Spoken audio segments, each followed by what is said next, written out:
I'm really enjoying these day games. I don't have to stay up super late, and I can get some decent sleep, in theory, especially when we lose an hour of sleep due to the daylight savings time change, which is still dumb.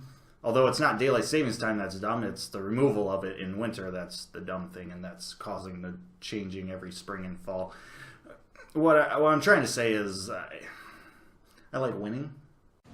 Yeah. Woohoo! But just stop. We are in a snow week. Yes. You can't get any better.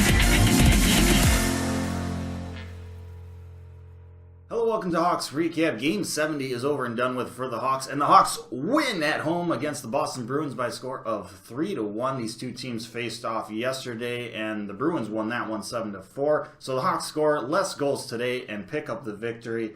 It's kind of fun that way. Kind of a big story coming into this game was Brad Marchand not playing due to an upper body injury. It certainly could be genuine, but I don't really believe it.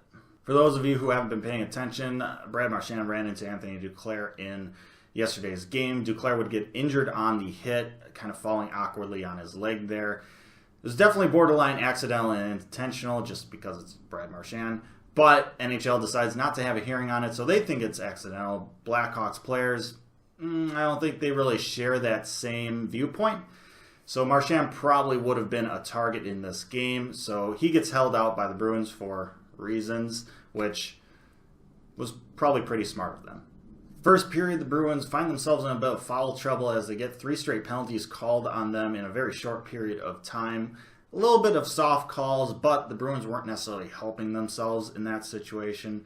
So the Hawks go to the power play, which hasn't been all that great. In fact, the Bruins scored a shorthanded goal in yesterday's game, so maybe advantage Bruins. 7.5 minutes in, Blackhawks on the power play. They're in their umbrella setup. Gustafsson at the point. He gets over to Patrick Kane on the left-hand side. He gets it back to Gustafsson, who then touches it over to Jonathan Toews at the right-hand dot. He unleashes a one-time slap shot. Anisimov in front with the screen redirects the puck past Khudobin into the back of net for a 1-0 lead for the Hawks.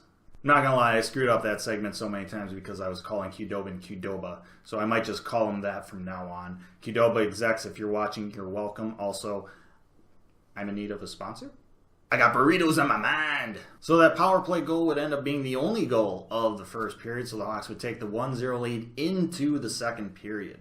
The second period was fairly eventless. No penalties, no goals, just back and forth hockey. That's not to say both teams didn't have their chances. Holden had a wide open net after a nifty little passing play from the Bruins, but he did his best Tommy Wingels impression and missed the net. Wingels must have shown that move in practice.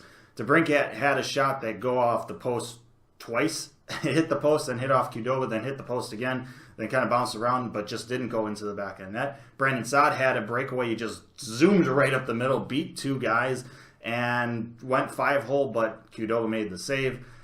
There's some good chances by both teams, but both goalies playing solid in this game so far through 2 periods, and this game would go into the third 1-0 in favor of the Hawks. Third period would be pretty similar to the second in terms of pace and chances for both teams. Fairly uneventful for the most part until halfway through when the Blackhawks have a great chance. Seabrook wide open, kind of high slot area, takes a slap shot but just straight up airmails it. Bruins come back the other way. They find their defenseman Zdeno Chara kind of open in the high slot area. He takes a slap shot and he beats Forsberg with that, ties the game up at 1 apiece. But on this day, the Bruins would live and they would die by the old Slovakian. About 3.5 minutes left to go in the game. Brandon Saad gets hit by a high stick by Zdeno Chara. It draws blood, so it's a 4-minute double minor, similar to Patrick Kane's 4-minute double minor in the previous game that the Bruins took advantage of. Now the Hawks get that chance. Speaking of Patrick Kane, 20 seconds into the power play, Blackhawks in that umbrella formation. Gustafsson at the point, he gets it over to Jonathan Toews at the right-hand dot. He gets it back to Gustafsson, who then gets it over to Patrick Kane on the left-hand side, and he rips a shot with a lot of traffic in front, beats Qdoba on the far side, top shelf, and the Hawks grab the 2-1 lead. They score early enough on the power play that they get another 2 minutes because of the double minor, so Hawks in a very good position now. The Hawks wouldn't score in the remaining 2 minutes of the power play, but For the most part, it looked like they were just trying to control the puck and take time off the clock. They do that. Zdeno Chara gets out of the box. A little over a minute left in the game. Hawks with control in the offensive zone, but Chara decides to go to the bench for a change instead of helping out his team. It opens up a lot of space for Seabrook. Taves gets the puck to him high in the slot area. He takes a slap shot. He does not airmail this one. He blows it by Qdoba. 5-hole and in, puts the Hawks up 3-1, in which they would finish the game by that score. They pick up the big win. It doesn't really mean a whole lot, but boy, does it feel good. You know, it's unfortunate because I was looking at going to this game for a while, hoping that prices would kind of drop a little bit on tickets just because of where the Blackhawks are in the standings. Looking to go with a buddy, but he had to back out, and honestly, I probably wouldn't have woken up in time to make the drive anyway, so it didn't end up happening, but boy, that would have been a fun game to go to.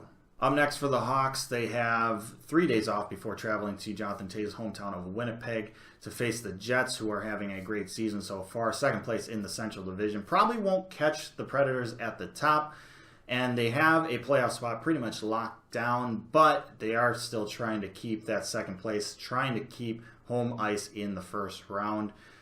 Get to see a familiar face in Dustin Byfuglien, also Patrick Laine just on a tear right now. It's going to be another opportunity for the Hawks to play a really good team and try and gain some confidence going into the offseason and into next season. Thanks for watching this episode of Hawks Recap. I hope you enjoyed it just as much as the result of this game. Let me know your thoughts on the game and the team's performance down in the comment section below. Like, share, and subscribe. I appreciate it as always, but most importantly, stay safe and make good decisions, and I'll see you next time.